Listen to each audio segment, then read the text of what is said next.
So once your little acorns are finished baking and totally cool, you can go ahead and paint them. And this is where they're really going to start to pop and look very realistic. So let me go ahead and pull out what you're going to need for that.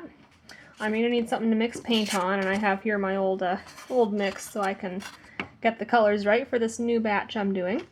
I'm just using a styrofoam plate. And you're also going to need some just regular acrylic paints. As you can see here, I have lots of different brands, just whatever is cheapest, whatever you can get easily. I got some of these at Walmart, some at craft stores. You just need a basic white, primary red, primary yellow, and a dark brown color. So I'm going to go ahead and squirt some of those out onto my improvised palette here so we can mix some paint up.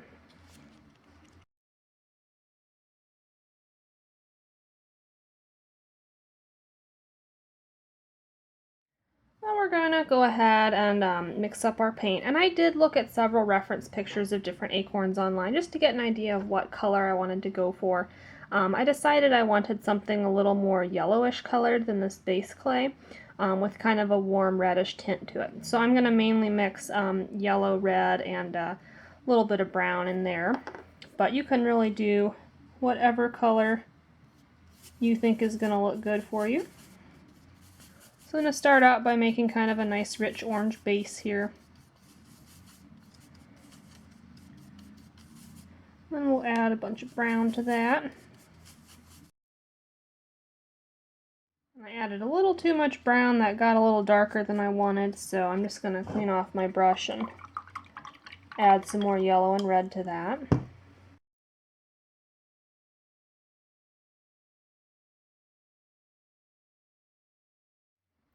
Alright, so I'm liking that color I have right in the middle there now. Let me squeeze the excess out of my brush and keep that nice and clean. You always want to take good care of your brushes.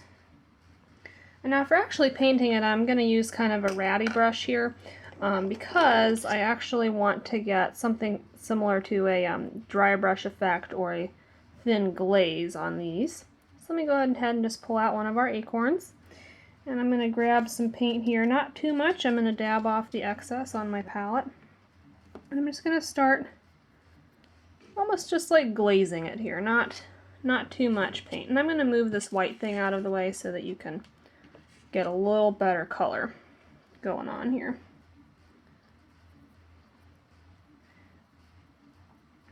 And you do want to be careful when you're painting that you don't bump the cap there with your brush and mess up that color. And you kind of want to angle your strokes vertically so that if you have any brush lines that show on the piece, they look like the natural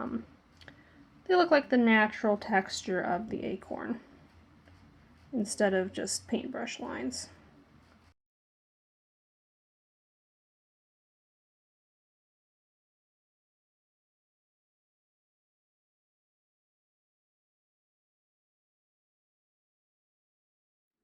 So once you're happy with how that is looking, go ahead and let the bottom portion dry, and we will go ahead and paint the top cap portion next. Alright, so for the paint that we're going to put on the cap, I want to mix up a very light brown. So I'm going to grab a bunch of white here, just a little bit of brown, and we'll mix that up. A little more brown than that. Alright, that looks pretty good. And now this is a very cold color, so what I'm actually going to do is also take some of our mix that we had for the base of the acorn, and I'm going to mix that in as well, just to kind of warm up that brown a little bit. So that looks pretty good. And as I'm sure you can tell, I'm not a painter or an artist. I don't really know how to put together a palette without having it be very messy, so please bear with me on that. And for this part, you do want to have a ratty brush that is totally dry, because we're going to be doing a dry brushing technique here, so that we can really focus on bringing out the texture that we put in this acorn cap. So again, I'm going to be using this paint right here, but I'm going to kind of move this out of the way so you can see what we're doing. I'm just going to get a little bit on my brush, and I'm going to take off all the excess. So I just have a tiny little bit on my brush there. What you're going to do is just, instead of going down at it like this, we're going to go kind of across. And the goal is to just brush on that paint while leaving all the crevices dark to bring out that texture. And I feel like I'm getting my paint on a little bit too thick there, so I'm just going to clean my brush off and go back over that to remove a little bit.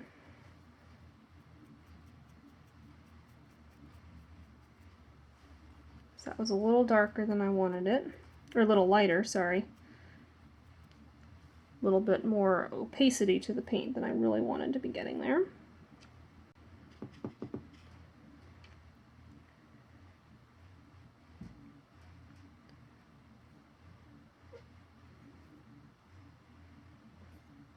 So we're just going around, dry brushing this on here to really bring out our nice texture that we put in there.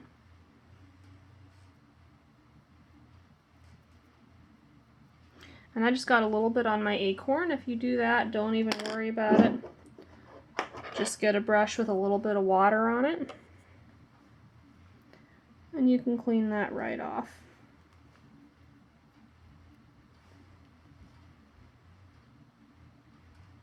There we go. Not a problem. As you can see, that came right off nice and easy. That's the great thing about acrylic paints. They are just so easy to clean up and work with, and if you make a little mistake, it's not really a big deal.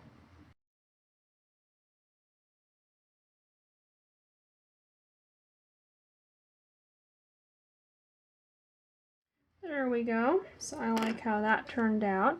You want to go ahead, this is already fairly dry, but go ahead and give it, another 15 to 20 minutes just to make sure that this paint is totally dry before we go ahead and add a glaze to your Acorn. Alright, so my paint is totally dry now, and all we have left to do is just simply go ahead and apply a little bit of glaze to keep this nice hand painting from chipping off or anything, and it also makes them look nice and finished because it gives them a little bit of shine going on. So let me go ahead and pull out my glaze here. I'm going to be using Sculpey glass glaze for polymer clay. You can as well use clear nail polish. I have heard some concerns from people that that might eat away at the paint or deteriorate it over time. So if you want to, just make sure that your jewelry lasts really well, I would recommend getting an actual glaze. It's pretty cheap. I think I got this for under $5 on Amazon or whatever, but most local craft stores have it as well. So it's super simple. You're just going to take a brush, any old brush, and the thing you want to glaze. And I'm going to only do the bottom half first so that I have something to hold on to here, and then I'll let that dry and do the cap of the Acorn. So very simple. You just dip your brush in the glaze there, get a healthy amount, and then you just paint it on. And it's going to go on looking kind of whitish like that, but it will dry totally clear. And I might have a little more than I need, so I'm just going to brush some of that back into the jar. And you do want a fairly soft bristled brush for this so that you can get a good even spread on your glaze. And of course, the thinner of a layer you do, the quicker it'll dry. So you can do kind of a thin layer and then add another coat later if you feel like you didn't quite get enough coverage, enough glossiness to where you want. I'm going to turn that so I can make sure I get the other side as well.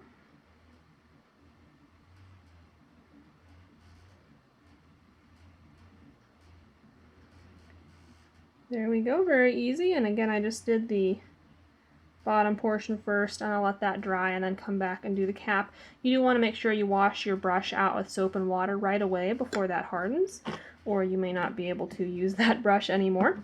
And then what I like to do for these while they're drying, I just take a long piece of fairly stiff wire and I'm going to thread that through the top there.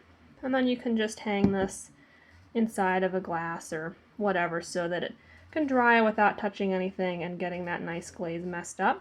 So you want to leave that for about 30 minutes to an hour before you touch it, and then you can come back and do the top.